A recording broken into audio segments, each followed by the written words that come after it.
بسم الله الرحمن الرحيم الحمد لله والصلاة والسلام على رسول الله وعلى آله وأصحابه أجمعين أما بعد ناظرین کرام السلام علیکم ورحمۃ اللہ وبرکاتہ۔ تفہیم دین کی اس بزم کے ہمراہ ہم آپ کی خدمت میں حاضر ہیں۔ آج کی اس ملاقات میں ہمارے ساتھ تشریف فرما ہے محترم مہمان جناب شیخ طارق محمد ابراہیم صاحب، جو کہ معروف علمی شخصیت ہیں۔ تو آئیے ناظرین پروگرام میں ان کا استقبال کیا جائے۔ السلام علیکم شیخ۔ وعلیکم السلام ورحمۃ اللہ وبرکاتہ۔ ہماری محفل میں آپ تشریف لائے، جو کہ یقیناً ہمارے لیے بہت ہی باعث مسرت ہے۔ ہم تہہ دل سے آپ کا شکریہ ادا کرتے ہیں۔ جزاکم اللہ خیرا۔ وجزاکم خیرا۔ میں بھی اللہ تعالیٰ کے بعد آپ لوگ کا شکریہ اور شارجہ ٹی وی والوں کا شکریہ ادا کرتا ہوں، جنہوں نے مجھے اس پروگرام میں شریک ہونے کا موقع دیا۔ نوازش۔ محترم ناظرین، آج کی اس ملاقات میں ہمارا موضوع گفتگو ہے دین اسلام میں انسان کا مقام و مرتبہ، یعنی دینی تعلیمات کے مطالعے کے نتیجے میں یہ بات خوب عیاں ہو جاتی ہے کہ دین اسلام میں انسان کو بہت بلند ترین مقام و رتبے سے نوازا گیا ہے۔ آئیے اس سلسلے میں مفصل استفادہ کیا جائے اپنے محترم مہمان کی زبانی۔ محترم ارشاد فرمائیے گا دین اسلام میں انسان کا مقام و مرتبہ۔ بسم اللہ، الحمد للہ والصلاة والسلام علی رسول اللہ صلی اللہ علیہ وسلم۔ کوئی شک نہیں ہے کہ انسان ہی اساس ہے اس کائنات کا، جی، اور اس کی اہمیت اس انسان کا فضل اور اس انسان کی قیمت اللہ تعالیٰ نے قرآن کے مختلف آیاتوں میں ذکر کی، اور جب اللہ تعالیٰ کسی ایک اہم ترین چیز کا مقام بیان کرنا چاہتے تو اس کے بارے میں قسم کھاتے ہیں۔ صحیح۔ جس طرح اللہ تعالیٰ نے مختلف کائنات کے بارے میں قسم کھایا، والشمس وضحاها والقمر اذا تلاها۔ سورۃ الشمس کی پہلی آیات جو ہیں اس میں یہ کہا جاتا ہے کہ سب سے لمبی قسم والی صورت ہے، جس میں 11 قسم اللہ تعالیٰ نے ایک کے بعد ایک کھائی ہے۔ جی، سبحان اللہ۔ تو اسی طرح اللہ تعالیٰ نے انسان کے مقام کے بارے میں بھی ایک عظیم قسم ذکر کیا ہے۔ اور یہ ہمیں کہاں سے معلوم چلتا ہے؟ سورۃ التین سے، جی، جب اللہ تعالیٰ نے ذکر کیا والتین والزیتون، یہ 2 قسم ہو گئے، وطور سینین یہ 3 قسم ہو گیا، جی، وہذا البلد الامین یہ 4 قسم ہو گیا۔ اب جواب القسم اللہ تعالیٰ نے لقد خلقنا الانسان فی احسن تقویم ذکر کیا، جی، کہ ان چیزوں کے، ان عظیم چیزوں کے قسم کے بعد اللہ تعالیٰ انسان کا مقام بیان کر رہے ہیں، جی، اور کس طرح اللہ تعالیٰ نے اس انسان کو احسن تقویم میں، کہ جو سب سے بہترین صورت میں اللہ تعالیٰ نے اس انسان کو پیدا کیا۔ جی، سبحان اللہ۔ تو یعنی جتنی بھی مخلوقات ہیں سبھی اللہ ہی کی مخلوقات ہیں یقیناً، صحیح بات ہے، لیکن انسان کو اللہ نے سب سے بہترین ہیئت میں، سب سے بہترین شکل میں، سب سے بہترین حلیہ اور نقشہ دے کر پیدا فرمایا ہے، دنیا میں بھیجا ہے۔ صحیح بات ہے۔ اور اللہ نے یہ بات اتنی چیزوں کی قسم کھا کر یہ کھانے کے بات بیان فرمائی ہے، اور بالخصوص ان چیزوں میں سے وَهَذَا الْبَلَدِ الْأَمِينَ، جی، مکہ مکرمہ شہر مکہ کی قسم کھا کر اللہ نے یہ بات بتائی ہے قسم کہ انسان کو ہم نے تمام مخلوقات میں سب سے بہترین شکل دی ہے۔ صحیح بات ہے۔ حالانکہ قسم اللہ تعالیٰ نے مختلف چیزوں کی کھائی جی، اور بہت عظیم چیزوں کی کھائی، لیکن اس کے بعد مقام کس کا بیان کیا؟ جی، انسان کا انسان بیان کا، کیا۔ جی۔ اسی لیے حدیث میں آتا ہے کہ ایک بری مومن کو قتل کر دینا، بے گناہ مومن کو قتل کر دینا کعبہ کے ہدم سے زیادہ بدترین ہے اللہ تعالیٰ کے نزدیک۔ جی، یعنی کعبہ کو منہدم کر دینا، گرا ڈالنا، صحیح، اس سے بدترین جرم یہ ہے کہ کسی بے گناہ مسلمان کا خون کر دیا جائے۔ خون کر دیا جائے۔ صحیح بات ہے۔ تو اس سے بھی گویا کہ انسان کی عظمت اور مقام و رتبہ سمجھ میں آتا بالکل صحیح بات ہے۔ ہے۔ جی ہاں، تو یہ معاملہ ہے۔ اور اسی طرح ہم دیکھتے ہیں کہ قرآن کریم میں کہیں انسانوں کے بارے میں یہ تذکرہ کیا گیا کہ وَسَخَّرَ لَكُمْ، کبھی یہ کہ وَأَنزَلَ لَكُمْ، کبھی شَرَعَ لَكُمْ، کبھی وَآتَيْنَاكُمْ۔ تو یہ کیا معاملہ ہے اس بارے میں؟ جی، یہاں اگر غور و فکر کے ساتھ قرآن پڑھے تو ہم دیکھیں گے کہ اللہ تعالیٰ نے ہم سے ہی مخاطب ہو رہے ہیں قرآن۔ یہ قرآن یعنی انسان کی ہدایت کے لیے، اس انسان کے لیے ہی نازل کیا تاکہ وہ ہدایت حاصل کرے۔ اور مختلف نعمتوں کے بارے میں اللہ تعالیٰ ہمیں اس طرح بتا رہے کہ یہ میں نے تمہارے لیے بنایا. وَأَنزَلَ لَكُمْ تمہارے لیے نازل کیا. وَسَخَّرَ لَكُمْ تمہارے لیے مسخر کیا. وَآتَيْنَاكُمْ تمہیں ہم نے عطا کیا. شَرَعَ لَكُمْ تمہارے لیے شریعت بنائی. تو اللہ تعالیٰ کا کلام اس قرآن میں بالکل متوجہ ہے اس انسان کی طرف کہ اے انسان اس قرآن کو پڑھو, تدبر کرو اور میرے طرف راجع ہو اور اللہ تعالیٰ کے کائنات میں سوچو. جی, بلکہ بہت سی جگہوں پر یہ کہ وسخر لکم, اللہ نے تمہارے لیے مسخر کر دیا. صحیح بات. یعنی قرآن کریم میں جا بجا اللہ کو اس حقیقت کی جانب متوجہ کیا گیا ہے کہ زمین و آسمان کو اللہ نے تمہارے لیے مسخر کر دیا, تمہارے قبضے میں دے دیا. اور زمین و آسمان میں جو کچھ ہے, دونوں کے درمیان جو کچھ ہے, زمین کے نیچے جو کچھ ہے, جو سبزہ اگ رہا ہے, جو رزق اگ رہا ہے, جو آسمان سے پانی برس رہا ہے, صحیح بات ہے, سبھی کچھ تمہارے لیے ہے. صحیح بات ہے. اور یہاں تک کہ سورج اور چاند بھی تمہارے لیے. صحیح بات ہے. وَسَخَّرَ لَكُمُ الشَّمْسَ وَالْقَمَرَ دَائِبَيْنِ, سورج اور چاند کو اللہ نے تمہارے لیے بنایا ہے. صحیح بات. وَسَخَّرَ لَكُمُ اللَّيْلَ وَالنَّهَارَ, رات اور دن کو بھی اللہ نے تمہارے لیے ہی بنایا ہے, یعنی انسان کی خدمت کے لیے. تو گویا قرآن کریم میں جا بجا یہ حقیقت بیان کی گئی ہے کہ انسان کے لیے ہے جو کچھ ہے. انسان اس لیے نہیں ہے کہ ایک اللہ کو چھوڑ کر کسی, یعنی تمام زمین و آسمان میں کوئی ایک چیز بھی ایسی نہیں ہے کہ جس کے سامنے انسان اپنا سر جھکائے. صحیح بات. یا جس سے کچھ مانگے, کوئی ایک چیز بھی ایسی نہیں ہے, کیونکہ جو کچھ بھی ہے زمین و آسمان میں وہ انسان کی خدمت کے لیے ہے. سب کچھ اللہ تعالیٰ نے مسخر کیا اس انسان کے, نہ یہ کہ انسان اس کے سامنے خود کو جھکائے, اپنے سر. صحیح بات. تو اس سے انسان کا شرف اور مقام اور رتبہ واضح ہوتا ہے. صحیح بات. اس کی ایک عام سی مثال جو کہ عرب ممالک میں ہوتی ہے کہ ایک چھوٹا سا بچہ ایک بڑا سا اونٹ کو کھینچتے ہوئے چلا جاتا ہے. جی جی. تو کس طرح دیکھیں اتنا بڑا جانور, تعجب ہوتا ہے, اتنا بڑا جانور اللہ تعالیٰ نے اس انسان کے لیے مسخر کر دیا. بالکل جی. تو اسی طرح دین اسلام میں انسان کا جو مقام و مرتبہ ہے, قرآنی آیات اس سلسلے میں جو ہیں, تو ایک آیت ہے وَلَقَدْ كَرَّمْنَا بَنِي آدَمَ وَحَمَلْنَاهُمْ فِي الْبَرِّ وَالْبَحْرِ وَرَزَقْنَاهُمْ مِنَ الطَّيِّبَاتِ وَفَضَّلْنَاهُمْ عَلَى كَثِيرٍ مِّمَّنْ خَلَقْنَا تَفْضِيلًا. اس آیت میں کس طرح اللہ کی طرف سے انسان کا مقام و مرتبہ بیان کیا گیا ہے. جی, اس آیت میں دیکھیں تو ہم اللہ تعالیٰ, پہلی بات ہے کہ اللہ تعالیٰ اس آیت میں سارے انسانیت سے مخاطب ہیں, جی, نہ کہ کسی ایک قسم سے. اسی لیے اللہ تعالیٰ نے فرمایا کہ وَلَقَدْ كَرَّمْنَا بَنِي آدَم, بنی آدم میں ساری انسانیت داخل ہوتی ہے. جی. وَحَمَلْنَاهُمْ فِي الْبَرِّ وَالْبَحْرِ, اللہ تعالیٰ نے اس انسان کو سمندر پہ اور خشکی پہ اٹھایا اور اس کو چلنے کی اس میں مختلف سواری کا انتظام, سواری کا انتظام کیا. جی. باقی جو مخلوقات ہیں وہ سب ایسے ہی پیدل چلتے رہتے ہیں, سب جانور ساری عمر. صحیح بات. کوئی پانی میں تیر رہا ہے تو وہ بھی خود ہی تیر رہا ہے. جی, صحیح بات. کوئی خشکی پر چل رہا ہے, کوئی اپنے پیروں پر بھاگا پھر رہا ہے جب سے پیدا ہوا ہے اور آخری دم تک. کوئی پیٹ کے بل رینگ رہا ہے, فَمِنْهُمْ مَن يَمْشِي عَلَى بَطْنِهِ وَمِنْهُمْ مَن يَمْشِي عَلَى رِجْلَيْنِ وَمِنْهُمْ مَن يَمْشِي عَلَى أَرْبَعٍ. لیکن سواری کسی کو نصیب نہیں سوائے انسان کے. صحیح. اسی لیے اللہ تعالیٰ نے فرمایا حملناہم فی البر والبحر, خشکی اور سمندر پہ اللہ تعالیٰ نے ایسے سواریاں بنائیں جسے وہ انسان سوچ ہی نہیں سکتا تھا. جی. اور اگر انسان اتنے بڑی سفینہ کو دیکھے, اس سمندر پہ بحری جہاز, جی, شپ کو دیکھے تو تعجب ہوتا ہے کس طرح اتنی بڑی جہاز پانی میں نہیں ڈوب رہی ہے. حالانکہ اگر انسان ایک چھوٹی سی چیز بھی سمندر میں پھینکے وہ ڈوب جائے گی. صحیح.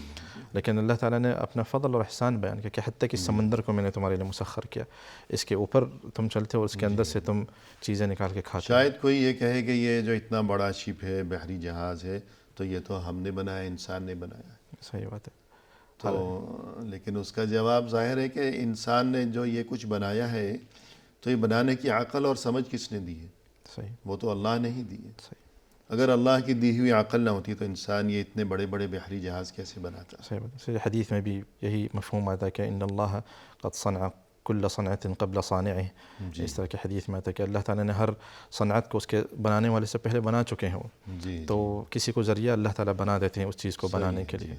بالکل. تو اگر اللہ تعالیٰ کی طرف سے توفیق نہیں ہو اس بشریت کو، اس انسانیت کو، تو وہ کبھی بھی ان چیزوں تک، ان توفیق تک نہیں پہنچیں گے. یعنی رہنمائی جو ہے انسان کو جو رہنمائی کی گئی ہے اس طرف، وہ اللہ کی طرف سے. صحیح بات ہے. اس کے دماغ میں یہ بات ڈالی گئی ہے کہ یہ چیز کیسے ایجاد کرنی ہے، کیسے بنانی ہے. اور مزید اس آیت میں کیا تذکرہ ہے؟ اور اس میں اگر ہم دیکھیں تو اللہ تعالیٰ نے یہ بھی فرمایا کہ وَرَزَقْنَاهُم مِّنَ الطَّيِّبَاتِ، کہ اس بنی آدم کو، اس بشریت کو اللہ تعالیٰ نے طیب چیز، جو کہ سب سے بہترین چیز ہے، وہ رزق بطور رزق دیا. اسی لیے یہاں سے ایک علماء یہاں سے کھانے پینے میں قاعدہ لیتے ہیں کہ ہر طیب چیز جو ہے حلال ہے، جو کہ انسان کے لیے مفید ہے، اور ہر نقصان دینے والی چیز جو کہ ہے وہ حرام ہے انسان کے لیے. تو اللہ تعالیٰ نے جو کھانے پینے میں جو کہ محرمات ذکر کیے ہیں قرآن سنت میں، وہ چند ہی ہیں، لیکن حلال بہت سارے ہیں. صحیح. تو اسی لیے ایک فقہی قاعدہ نکلتا ہے کہ حرام وہی چیز ہے جسے اللہ تعالیٰ نے حرام کیا کھانے پینے میں، اور جس چیز کو اللہ تعالیٰ نے حرام نہیں کیا یا جس پہ نص نہیں ہے، وہ سب حلال ہے اس انسان کے لیے. جی ہاں. تو گویا کہ اللہ نے انسان کو بطور رزق بہت سی اچھی اچھی چیزیں اور پاکیزہ رزق عطا فرمایا ہے. جبکہ دیگر جو مخلوقات ہیں، جو جانور ہیں، وہ ہر الا بلا فضول اور غلیظ چیزیں بھی کھاتے رہتے ہیں جانور. یہیں سے انسان کا مقام معلوم ہوتا ہے، کتنا عظیم مقام ہے اس انسان کا اللہ تعالیٰ کے نزدیک. اور پھر مزید یہ کہ انسان یہ جو پاکیزہ رزق ہے تو اسے بھی ویسے ہی نہیں کھا جاتا، بلکہ اس کا طریقہ ہے، صاف کرتا ہے. سب سے پہلے تو یہ کہ اگر گوشت کی بات کی جائے تو صرف وہ جانور حلال ہیں کہ جو جانور غلیظ چیزیں نہیں کھاتے. یعنی درندے ورندے اس قسم کے جانور حلال نہیں ہیں. پھر اس کے بعد یہ جو جانور ہیں، مویشی، چوپائے، گائے، بکری، بھینس وغیرہ یا مرغی ہے، تو ان کو ایسا نہیں کہ آدمی ایسے پکڑ کے کھا جائے، بلکہ اسے ذبح کیا جاتا ہے شرعی طریقے کے مطابق. پھر اسے دھویا جاتا ہے. اگر کہیں خون اور غلاظت لگی ہوئی ہے، یہ نہیں کہ اگر بکری حلال ہے تو ساری بکری کا سبھی کچھ حلال ہے، ایسی بات نہیں ہے. پھر اس کے بعد یہ کہ اسے مناسب طریقے سے پکایا جاتا ہے، پھر کھاتا ہے انسان. صحیح بات ہے. کچا گوشت تو نہیں کھاتا. صحیح. تو یہ عقل، یہ سمجھ اور یہ پاکیزگی کہ انسان خود بھی پاکیزہ، اس کے خیالات بھی پاکیزہ، اس کا کھانا پینا اور رزق بھی پاکیزہ، تو یہ اللہ کی طرف سے انسانیت کے لیے شرف ہے. صحیح بات ہے. اور یہ ایک مقام و مرتبہ ہے. پھر آخر میں کیا فرمایا اس آیت میں؟ پھر اللہ تعالیٰ نے فرمایا فضلناہم علی کثیر ممن خلقنا تفضیلا، کہ بے شک اس انسان کو اللہ تعالیٰ نے بہت سارے مخلوقات پہ فضل دیا، یعنی درجہ اونچا کیا بہت سارے مخلوقات پہ، اور اسے اچھا مقام دیا بہت سارے مخلوقات پہ. یعنی انسانیت کا ایک ممتاز مقام و مرتبہ ہے. صحیح. دیگر مخلوقات کے مقابلے میں. اور سب سے ایک بڑا وجہ جو ایک بڑا سبب جو ہے کہ انسان کا اپنا عقل جسے اللہ تعالیٰ نے دیا، اس عقل کی وجہ سے باقی کائنات پہ اسے مرتبہ، اونچا مرتبہ عطا فرمایا. سبحان اللہ. اور انسان کو اللہ کی طرف سے جو مقام و مرتبہ عطا کیا گیا ہے، دین اسلام میں جو رتبے سے نوازا گیا ہے انسان کو، تو اس کی ایک مثال یہ بھی ملتی ہے کہ انسان کو نہایت سختی کے ساتھ اس چیز سے منع کیا گیا ہے دین اسلام میں کہ وہ کسی دوسرے انسان کو حقیر نہ سمجھے. بالکل. یہ بھی انسانیت کا گویا کہ ایک شرف ہے. تو اس بارے میں وقفے کے بعد سنیں گے انشاءاللہ. ناظرین فی الحال لیتے ہیں مختصر سا وقفہ، ہمارے ساتھ ہی رہیے گا.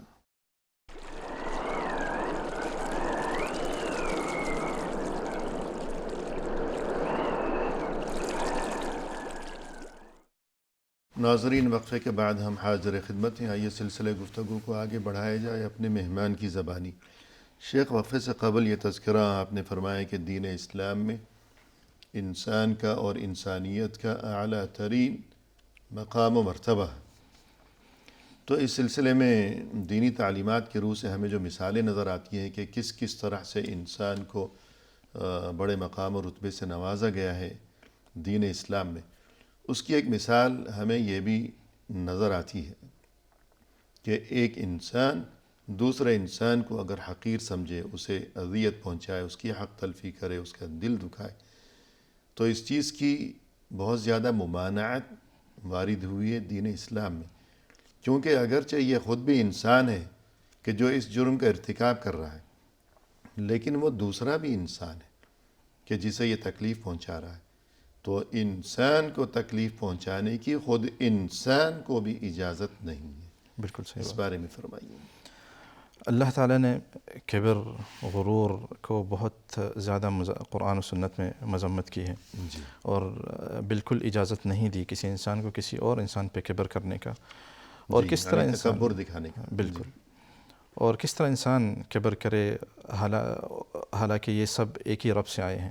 جی اور کس طرح کسی اور پہ کبر کرے حالانکہ سب ایک ہی آسمان کے نیچے چلتے ہیں اور ایک ہی زمین پہ چلتے ہیں.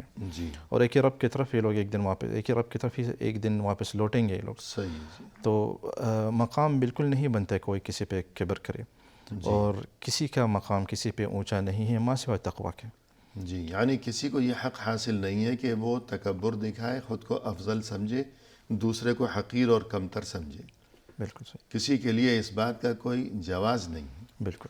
کہ جب یہ سب ایک ہی اللہ کی مخلوق ہیں، ایک ہی اللہ کے بندے ہیں، ایک ہی آدم و حوا، ایک ہی ماں باپ کی اولاد ہیں. صحیح بات ہے. تو قرآن کریم میں اس بارے میں کیا فرمایا گیا؟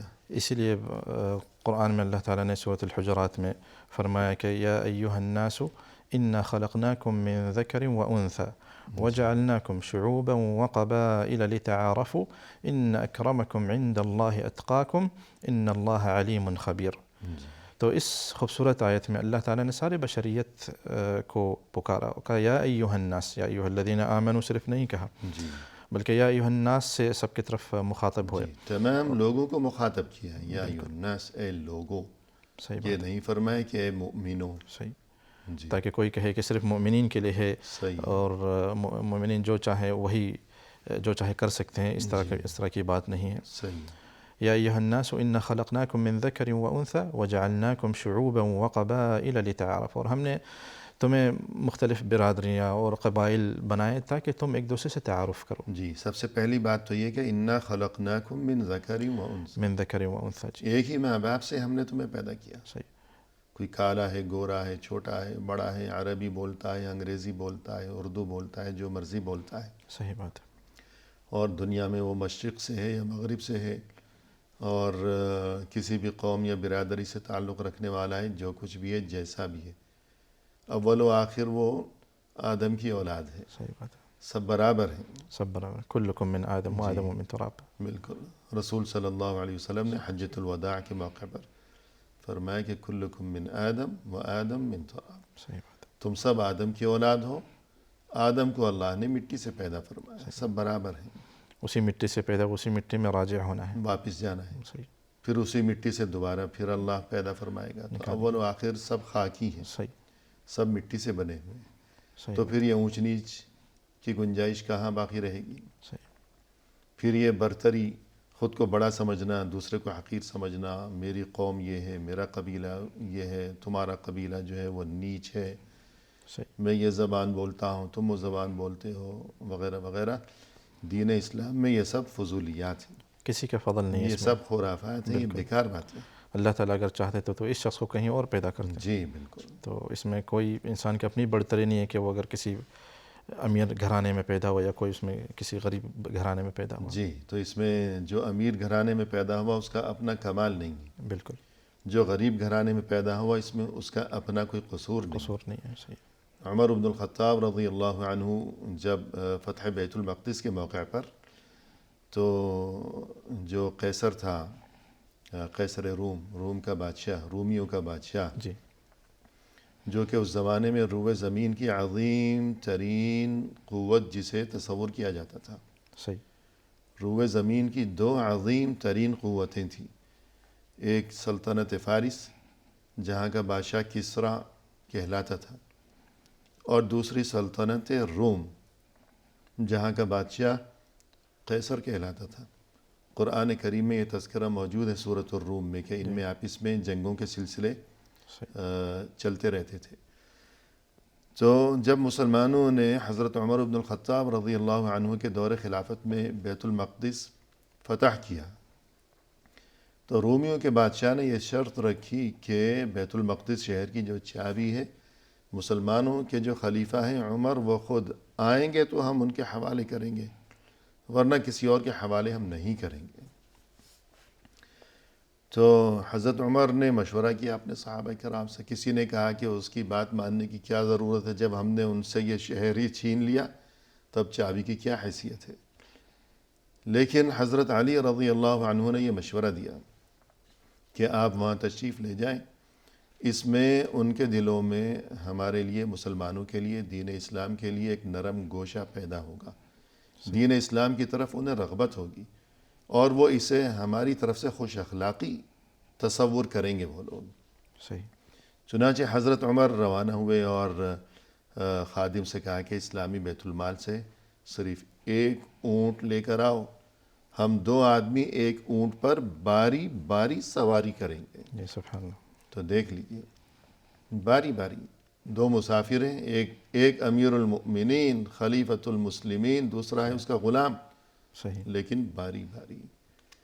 تو یہ چیز ہے. پوری انسانیت کے لیے تو غلام کہنے لگا کہ میں اوپر آپ نیچے یہ کیسے ہو سکتا ہے. تو بات یہاں سے چلی. حضرت عمر نے فرمایا کہ تم غلام ہو تو تمہارا قصور نہیں ہے، میں بادشاہ ہوں تو میرا کمال نہیں ہے، یہ تو اللہ کی مرضی ہے. صحیح. اگر اللہ چاہتا تو میں غلام ہوتا تم بادشاہ ہوتے. انسانیت میں برابر ہیں. صحیح بات. تو یہ ہے دین اسلام کی تعلیم. تو اور اس کے بعد اس آیت میں فرمایا کہ وَجَعَلْنَاكُمْ شُعُوبًا وَقَبَائِلَ کیوں؟ لِتَعَارَفُوا. ایک دوسرے کے درمیان. جی اللہ تعالیٰ نے مختلف برادری اور قبائل اسی لیے بنایا تھا کہ ایک دوسرے کے درمیان پہچان ہو، تعارف ہو، اور اس تعارف سے تعارف تک جائیں ہم. مقصد تعارف کا کہ محبت بڑھے لوگوں کے درمیان. جی تعارف ہو تاکہ آپس میں محبتیں پروان چڑھ سکیں. بالکل صحیح بات ہے. یہ مقصود ہے. جی بالکل صحیح بات. ورنہ یہ قومیں اور قبیلے اس لیے نہیں ہے کہ آدمی یہ سوچ کر بیٹھ جائے کہ فلاں قبیلے سے اگر کوئی ہے تو اس کی شان نرالی ہے، اونچی ہے. صحیح بات ہے. دوسرے قبیلے والا جو ہے اس کی شان جو ہے وہ گھٹی ہوئی ہے، کم ہے. صحیح بات ہے. یہ چیز نہیں ہے. اسی لیے جب حضور صلی اللہ علیہ وسلم کے سامنے مہاجرین اور انصار نے ایک دوسرے کو کہنے لگے تو یہ مہاجری ہے اور یہ انصاری ہے، تو حضور صلی اللہ علیہ وسلم بہت چہرہ سرخ ہو گیا ان کا. جی اور ناراض ہو گئے اور فرمایا کہ ابھی تک تم لوگوں میں وہ زمانے جاہلیت کے آثار نظر آ رہے ہیں. لا حول ولا قوت. بالکل. اور میں تمہارے درمیان ہوں موجود اب تک. جی اس میرے نبی اللہ کے موجودگی کے باوجود تم لوگ اس طرح کے زمانے جاہلیت کے عمل کر رہے ہو. جی تو یہ قریشی ہے، یہ انصاری ہے، مدنی ہے. صحیح بات ہے. تو گویا اس چیز کو بھی پسند نہیں فرمایا بالکل رسول پسند نہیں اللہ صلی فرمایا. اللہ علیہ وسلم نے. تو اس کے بعد آخر میں جو تقویٰ جو ہے اس کے بارے میں کیا فرمایا کہ فضیلت کا معیار جو ہے وہ صرف تقویٰ ہے. بالکل صحیح بات. اور یہ ایک بہت عظیم ایک پرنسپل اللہ تعالیٰ نے ایک اصل دے دی پوری امت کو کہ سب سے بہترین شخص وہی ہے جو کہ سب سے تقویٰ میں بہترین ہے. جی.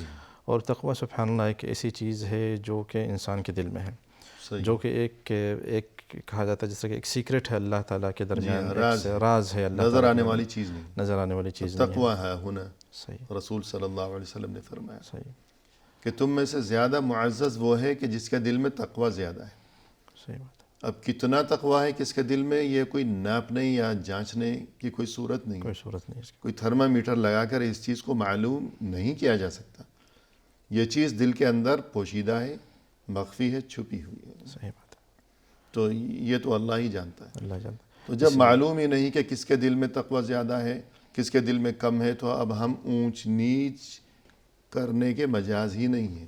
اونچ نیچ کرنے کی اجازت ہی نہیں، گنجائش. یہ مسئلہ اللہ تعالیٰ اپنے ہاتھ اللہ میں کے حوالے ہے. جی اپنے ہاتھ میں اللہ تعالیٰ نے لے لیا. جی. اسی لیے اللہ تعالیٰ نے اپنے نفس کی تزکیت سے بھی منع کی اور کہا کہ فلا تزکوا انفسکم هو اعلم بمن اتقى. اپنی نفس کی تزکیت، اپنی نفس کی تعریف مت کرو، اللہ تعالیٰ جانتے کون متقی ہے. جی یعنی انسان خود اپنی تعریفیں نہ کیا کرے دوسروں کے ساتھ. صحیح بات ہے. جی. کیوں؟ هو اعلم بمن اتقى. هو اعلم بمن اتقى. یہ جو راز ہے، یہ جو تقوی ہے، یہ صرف اللہ تعالیٰ ہی جانتے کون کتنا متقی ہے، کون کتنا قابل تعریف ہے. صحیح. کسی انسان کو یعنی اجازت نہیں ہے کہ وہ لوگوں کے سامنے بے شک وہ اچھا بن جائے، کیا پتہ اللہ تعالیٰ کی نظر میں وہ انسان اچھا نہ ہو. صحیح.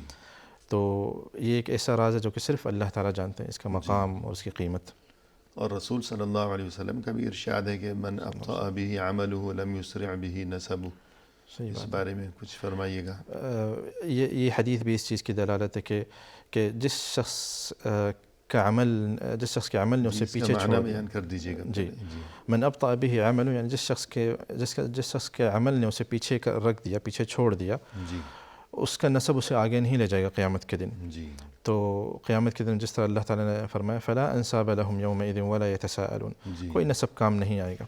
صحیح. اور اگر نسب کام آتا تو حضور صلی اللہ علیہ وسلم کے جو چاچا زاد لوگ ہوتے ہیں وہ قریش کے سب سے اعلیٰ نسب میں ہوتے ہیں, لیکن انہیں وہ نسب کام نہیں آیا. ابو لہب رسول اللہ صلی اللہ علیہ وسلم کا چچا تھا. بالکل, حضرت ابو طالب چچا تھے. جی لیکن یہ رشتہ داری جو ہے, یہ قرابت داری, یہ کسی کام نہیں آئی. جو کام آئے گا وہ انسان کا اپنا عمل ہے. اس لیے جس شخص کو اس کے عمل نے جسے اسے پیچھے کر دیا اس کا نسب اسے آگے لے کے نہیں جائے گا قیامت کے دن. جی یعنی انسان یہ نہ سوچے کہ میرے باپ دادا تو بہت شریف نیک متقی پرہیزگار لوگ تھے, یا علماء تھے بہت بڑے. جی ہاں, بڑے عالم تھے, پہنچے ہوئے اور بلند پایا, تو مجھے اچھے کام کرنے کی ضرورت نہیں ہے. صحیح بات ہے. یا میں اگر برے کام کرتا رہوں تو اس میں کوئی حرج نہیں ہے. صحیح. تو بہت سے لوگوں کی اس قسم کی سوچ ہوا کرتی ہے صحیح کہ یہ فلاں زیادہ ہے, یہ فلاں زیادہ ہے, یہ صاحب زیادہ ہے, اور یہ فلاں خاندان سے ہے, تو اگرچہ اس کے عمل میں کوئی اونچ نیچ ہو تب بھی کوئی فرق پڑنے والا نہیں ہے. صحیح بات ہے. تو ایسی بات نہیں ہے, اس لیے حدیث میں بھی بلکہ یہ جو فرمایا رسول صلی اللہ علیہ وسلم نے کہ جس کسی کو اس کے عمل نے پیچھے کر دیا, یعنی عمل اس کا ایسا بیکار ہے, برے کام کرتا ہے, اچھے کام وہ کرتا نہیں ہے, کہ وہ گویا کہ پیچھے رہ گیا. صحیح. اب اس کا جو حسب نسب ہے, جو اس کا خاندان ہے, جو اس کی رشتہ داریاں ہیں, جو اس کے ماں باپ ہیں, باپ دادا ہیں, ان کی وجہ سے وہ آگے نہیں بڑھ سکے گا, وہ پیچھے ہی رہے گا. بالکل. انسان یہ نہ کہے کہ پدرم سلطان بود, کہ میرا باپ بادشاہ تھا. ایسے کہنے کا کوئی فائدہ نہیں ہے, بلکہ خود اپنی اصلاح کرے کہ میں خود کیا ہوں, میرا عمل کیسا ہے, میری سوچ کیسی ہے, میرا ایمان کیسا ہے, اور میرا تقوی کیسا ہے. صحیح بات. تو خود اپنی فکر کرے, خود کچھ بنے, خود اچھے کام کرے. اس لیے ہر انسان کا اکیلا ہی حساب ہوگا قیامت کے دن. بالکل, ہر انسان اپنی قبر میں اکیلا جائے گا, صحیح. اور حشر میں بھی جو ہے وہ اکیلا ہوگا, اور اس کا اکیلے کا حساب و کتاب ہوگا. وہاں ماں باپ یہ وہ یوم یفر المرء من اخیہ و امہ و ابیہ و صاحبتہ و بنیہ, انسان بھاگ کھڑا ہوگا اپنے ماں باپ کو چھوڑ کر, بیوی بچوں کو چھوڑ کر, سبھی کو چھوڑ کر انسان بھاگ کھڑا ہوگا. کوئی وہاں کسی کو کسی کی نہ فکر ہوگی, نہ کوئی وہاں کسی کے کام آئے گا. اس لیے خود اپنے آپ کو, اپنی ایمانی کیفیت کو, اپنے عمل کو درست بنانے کی کوشش کرے انسان. صحیح بات. یہ نہ سوچے کہ میرے ماں باپ اچھے تھے بس کافی ہے. تو حسب نسب اونچ نیچ یہ دین اسلام میں کچھ نہیں ہے. اپنا عمل اور اپنا کردار, اپنی سیرت, یہ اصل چیز ہے. اسی طرح ہم دیکھتے ہیں کہ دین اسلام میں انسانیت کا مقام و مرتبہ, یہ چیز اس طرح بھی ظاہر ہوتی ہے کہ انسانی جان کی حرمت دین اسلام میں اس کی بڑی تاکید کی گئی ہے. اس بارے میں فرمائیے. شریعت کے ایک بہت اہم مقاصد میں اور بڑے مقاصد میں سے ہے کہ نفس کی حفاظت کرنا. جی تو انسانی جان کی حرمت, انسانی خون کی حرمت, وقفے کے بعد تفصیلی سنیں گے آپ سے انشاءاللہ. ناظرین فی الحال لیتے ہیں مختصر سا وقفہ, ہمارے ساتھ ہی رہیے گا.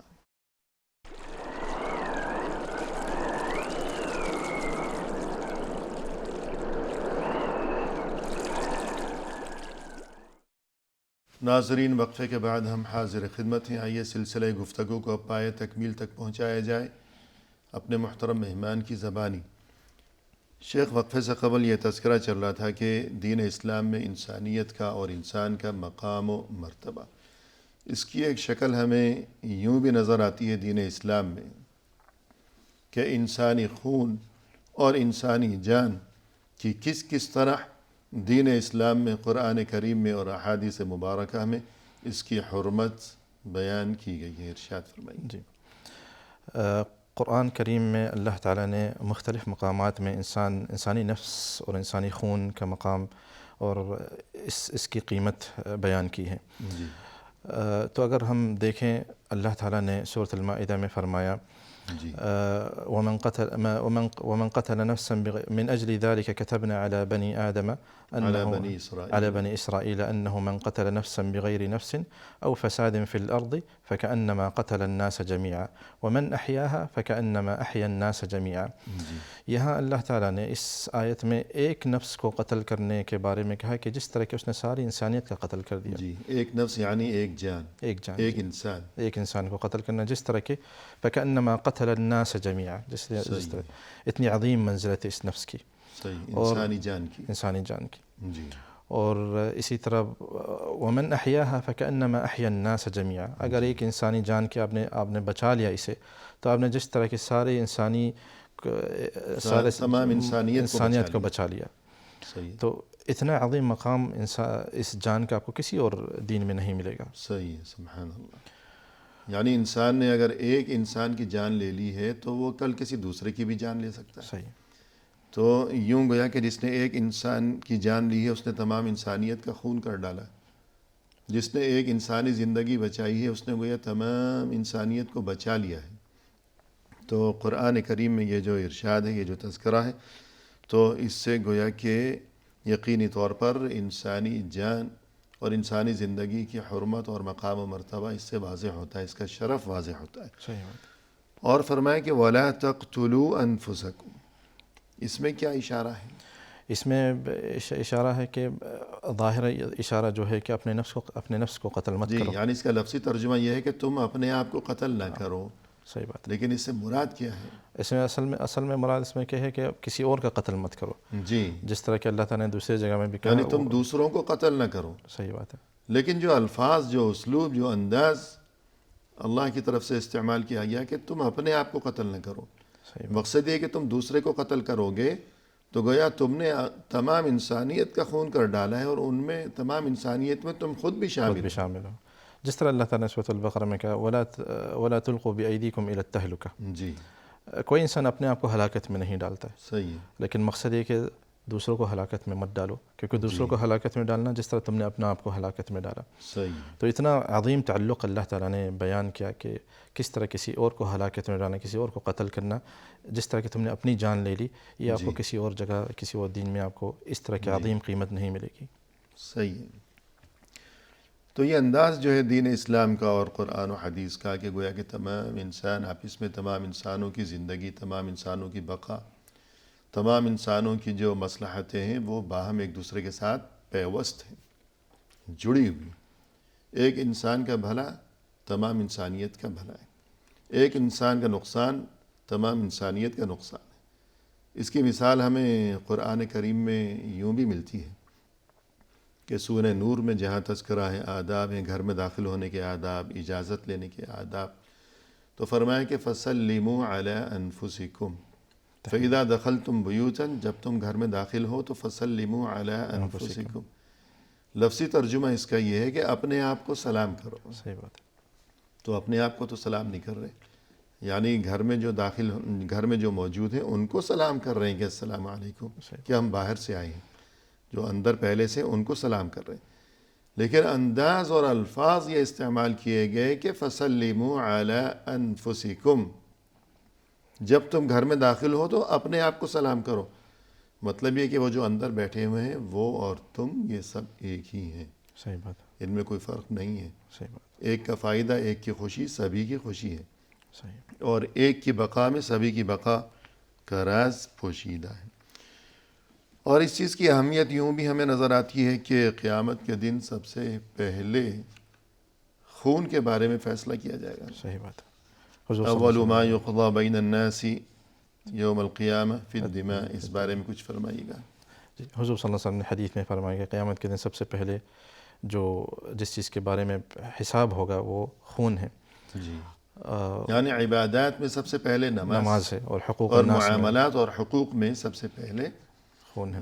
خون کے بارے میں. اس لیے انسان کے اگر یہ دو چیز درست رہے گی تو انشاءاللہ قیامت کے دن اس کے باقی معاملات بھی درست رہیں گے. جی ہاں. تو جس طرح عبادات میں نماز کی اہمیت ہے، تو انسانی معاملات میں، حقوق العباد میں انسانیت کا مقام و مرتبہ اس سے واضح ہوتا ہے کہ انسان دوسرے انسان کو نقصان نہ پہنچائے. اور اسی طرح دین اسلام میں انسان کا مقام و مرتبہ اس چیز سے بھی واضح ہوتا ہے کہ دین اسلام میں انسان کے مال کو نقصان پہنچانے سے باز رہنے کا حکم دیا گیا ہے. صحیح بات ہے. تو اس بارے میں فرمائیے گا.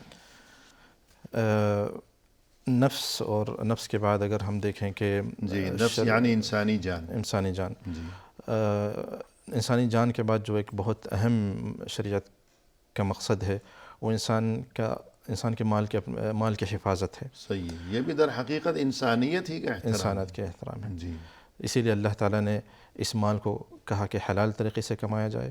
صحیح. اور اسی لیے اس مال کو غلط طریقے سے اور زبردستی کسی اور سے لینے سے عظیم حرام اور محرم اور اس کی عظیم سزا بھی بیان کی ہے. یعنی کوئی کسی دوسرے کے مال کو نہ دبائے. بالکل.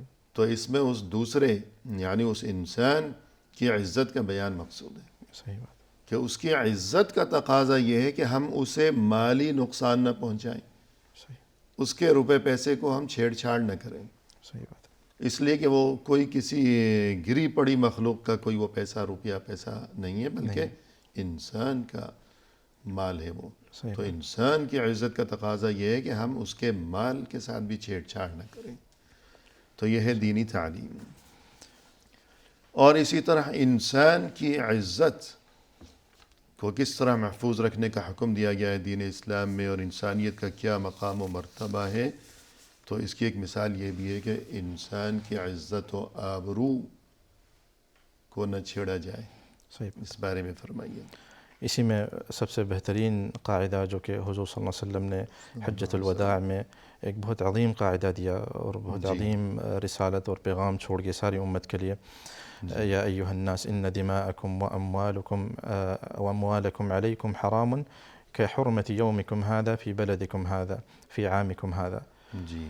تو كحرمة يومكم هذا في شهركم هذا في عامكم هذا. جی. صحیح. تو اس حدیث میں حضور صلی اللہ علیہ وسلم نے فرمایا کہ اے لوگو ساری انسانیت سے پھر مخاطب ہیں. جی. جہاں اور اس وقت لاکھوں صحابہ حضور صلی اللہ علیہ وسلم کے حجۃ الوداع میں موجود تھے. جی. کہ بے شک تمہارے اموال اور تمہارے خون ایک دوسرے پہ حرام ہے. جس طرح کہ تم اس حرام سرزمین میں ہو, جس طرح کہ تم اس حرام مہینے میں ہو, اور جس طرح واجب الاحترام. جی. مہینے میں ہو. مہینہ اور سال جو کہ ذی الحجہ کا جو مہینہ ہے 4 حرم محرم مہینوں میں سے ہے ذی الحجہ. تو حضور صلی اللہ علیہ وسلم بیان کریں کہ جس طرح کہ یہ چیزیں تم پہ واجب الاحترام ہیں, اسی طرح کہ انسانی خون. آج کا دن یہ حج کا دن جس طرح واجب الاحترام ہے. صحیح. حج کا مہینہ جس طرح واجب الاحترام ہے. اور یہ شہر مکہ اور اس کے مضافات یہ حرم کے جہاں یہ حج ادا کیا جا رہا ہے جس طرح یہ تمام مقامات مقدس اور واجب الاحترام ہیں. تو بعین ہی اسی طرح تمہاری جان, تمہارا خون, تمہارا مال, تمہاری عزت و آبرو بھی آپس میں ایک دوسرے کے لیے واجب الاحترام ہے. بالکل. تو یہ کس طرح کتنی تفصیل کے ساتھ اور کن کن چیزوں کے ساتھ ملا کر رسول صلی اللہ علیہ وسلم نے یہ اس چیز کو بیان فرمایا. اور نہ یہ کہ وہاں حج کے دوران کہ وہاں مکہ کے اندر اور بیت اللہ کے قریب اور حج کے مہینے میں, حج کے دن میں اور حج کی جگہ پر کہ کوئی حاجی دوسرے حاجی کو کوہنی مارے, دھکا لگائے, تکلیف پہنچائے, یا اپنے نسب کی وجہ سے یا اپنے رنگ کی وجہ سے کسی کو بڑا سمجھے, دوسرے کو حقیر سمجھے. یہاں حضور صلی اللہ علیہ وسلم نے اس میں آگے یہی بھی کہا کہ الا فضل لأعجمی علی عربی جی ولا لأبیض علی اسود الا بالتقوی. جی. کہ کسی عربی کو اعجمی پہ کوئی فضیلت نہیں, نہ کسی گورے کو کسی کالے پہ کوئی فضیلت ہے ماں سوائے تقوی کے. جی ہاں. تو تقوی ہی اصل معیار ہے عزت کا اور فضیلت کا. صحیح بات ہے. اب وہ تقوی کتنا ہے یا نہیں, کم ہے یا زیادہ ہے, وہ تو نظر آنے والی چیز ہی نہیں ہے. صحیح بات ہے. لہذا معاملہ اللہ کے حوالے. صحیح بات. اور یہ کہ اونچ نیچ کی کوئی گنجائش ہی باقی نہیں رہی. اس لیے انسان کا اور ہر انسان جو ہے وہ واجب الاحترام ہے. انسان کے حسن خاتمت جو ہے اس تقوی پہ مبنی ہے. جی بالکل. سبحان اللہ. تو یوں دین اسلام میں انسانیت کا اور انسان کا جو مقام و مرتبہ اور انسان کو جس طرح واجب الاحترام قرار دیا گیا ہے تو اس کی ایک شکل ہمیں یہ بھی نظر آتی ہے کہ انسان کی عزت و آبرو کو بھی واجب الاحترام قرار دیا گیا ہے. صحیح. اور اس کے بعد اگر ہم دیکھیں گے جب بات ہوگی انسان کی اور انسانیت کی، اور یہ کہ انسان واجب الاحترام ہے، کسی بھی شکل میں انسان کو ذلیل نہ کیا جائے، اور کالا ہے یا گورا ہے، چھوٹا ہے یا بڑا ہے، خادم ہے یا مخدوم، حاکم یا محکوم یا جو کچھ بھی ہے، سبھی واجب الاحترام ہیں۔ نماز میں سب ایک ساتھ کھڑے ہو جاتے ہیں، ایک امام کی اقتداء میں، ایک ساتھ قیام ہے، ایک ساتھ رکوع ہے، ایک ساتھ سجود ہے۔ تو یہ تمام مناظر ہمیں تمام ارکان اسلام میں نظر آتے ہیں۔ صحیح، اور مزید یہ کہ مرد ہو یا عورت دونوں انسان ہیں، بالکل دونوں برابر ہیں، دونوں ہی واجب الاحترام ہیں، اس لیے کہ دونوں ہی آدم و حوا کی اولاد ہیں۔ بالکل صحیح، کوئی یہ نہ سمجھے کہ گھر میں جو بیوی ہے تو اس کی کوئی عزت نہیں ہے، بیٹے کو سر آنکھوں پر بٹھایا، لاڈ پیار کیا، اور بیٹی کو بس ایسے ہی چھوڑ دیا کہ بیکار ہے، پرائی چیز ہے۔ تو انسانیت میں دونوں برابر ہیں، دونوں اللہ کی مخلوق ہیں، تو دونوں ہی واجب الاحترام ہیں، دونوں معزز ہیں، مکرم ہیں۔ بالکل پروگرام کے اختتام پر ہم تہہ دل سے آپ کا شکریہ ادا کرتے ہیں کہ آپ تشریف لائے اور آپ نے عمدہ انداز میں رہنمائی فرمائی۔ ہماری دلی دعا ہے کہ اللہ تعالیٰ آپ کے علم میں، آپ کے عمل میں، آپ کی عمر میں مزید خیر و برکت عطا فرمائیں۔ جزاکم اللہ خیر۔ آمین وجزاکم خیر۔ آمین یا رب۔ اور اسی کے ساتھ محترم ناظرین، اختتامی موقع پر تہہ دل سے ہم آپ کا بھی شکریہ ادا کرتے ہیں کہ آپ نے ہمارا یہ پروگرام دیکھا، اور اس دعا کے ساتھ کہ اللہ تعالی ہمیں انسانیت کو سمجھنے کی توفیق عطا فرمائے، اور یہ کہ ہم اچھے انسان بن جائیں، دنیا و آخرت میں اللہ تعالی ہمیں کامیابی و کامرانی سے نوازیں۔ ہمیں دیجیے اجازت، فی امان اللہ، وآخر دعوانا ان الحمد للہ رب العالمین۔